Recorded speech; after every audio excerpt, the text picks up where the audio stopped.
Life teaches us to be very responsive to people's requests, demands, responsive to what people think about us.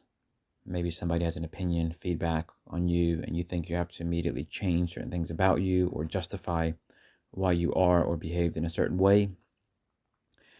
And we also have responses, emotional and sometimes active responses to things we read on social media, whether it be wars, famines, controversial issues that are just topics being discussed on a day-to-day basis. And all of that taken together can be quite draining. If you're always responding to things you witness, responding to requests people have, responding to people's judgments of you, whether it's changing yourself or defending yourself, you you leave very little for yourself and you leave very little for things that are important to you, because it's like a hamster in a wheel. If the wheel's spinning and you want to just stay where you are, you have to keep running. And that's how society feels sometimes. When it comes to family, society at large, your day-to-day things, there's always expectations, and you get the airtime, the crosshairs of negative news, people's energies, etc.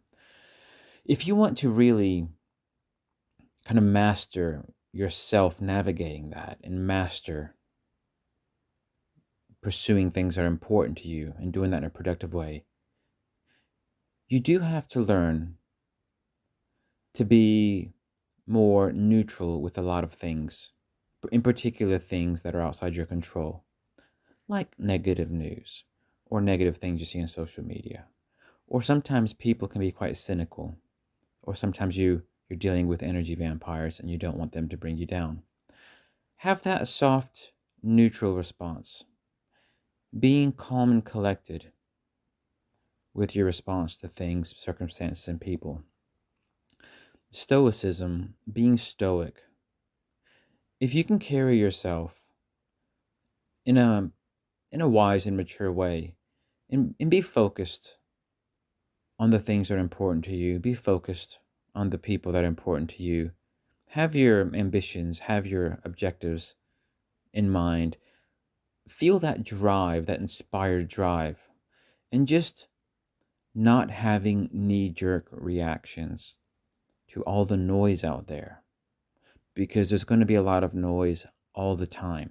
The only If you don't want to have a lot of noise in your life, a lot of this background chaos, then you kind of have to become a hermit and just shut yourself away in a room somewhere, or maybe in a basement, and just, isolate yourself from the world. But that's quite a miserable way to live.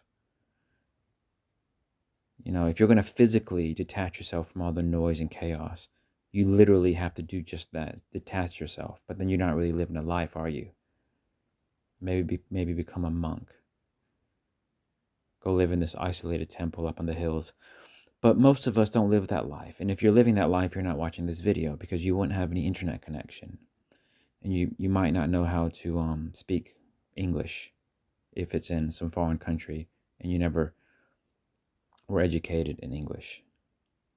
The point I'm making is isolating yourself physically from everything isn't the solution. But then, should you dream big? Because when you dream big, you come across a lot of interference, because you have to jump through hoops, you have to deal with lots of people, you have to experience situations, and a lot of that's negative, and a lot of that's designed to drain you. Being calm, collected, having that self-composure about yourself.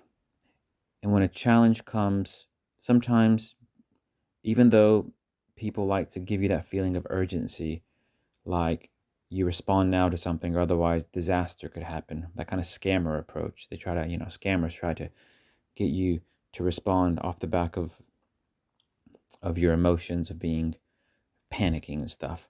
If you can learn just to kind of calm all that down, release that adrenaline panic response, being more stoic, being more inwardly focused, and only when you're completely comfortable to give your response, and to make your move. You outwardly focus, and you learn to shift between your inward and outward focus, kind of alternating between that inward stoic approach and that outward active approach. Then all of a sudden, you don't get so drained so easily. You don't take things so personally. You don't let external things that you have no control over, like a war somewhere, the broader economy not doing so good, certain things, maybe certain people in your country have been caught, these corruption scandals or pedophilia, all these very negative things that happen.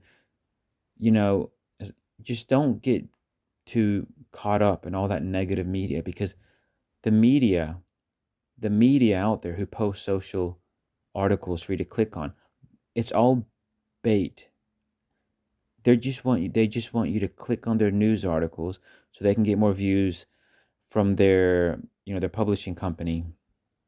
It's about maximizing revenue for their publisher. And they know people respond more to negative news than positive news. Unfortunately, that's the reality we live in. If people responded more to positive news than negative news, you would only see positive news on the media, not negative. But people are hardwired to kind of like this drama. But at the same time, that drains you. So that's just the social media external factors. So having a calm and collected response to things, taking action when you're confident that you've had time to reflect, and just avoid these knee-jerk emotional responses. And the question is, well, how do you get to that point where you're not so directly and quickly responding to external stimulus or news or what people say or what people think or mental triggers? Well, just kind of cultivating that mindfulness, kind of slow thinking ability. If you can learn the ability to keep your thoughts slow in general, that's probably the biggest building block into being able to have this kind of stoic mindset, and that can take you far.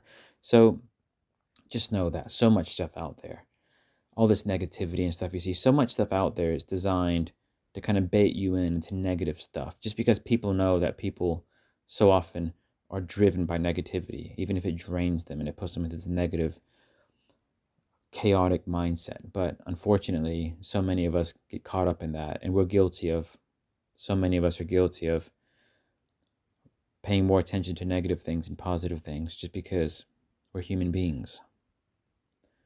So just think about that.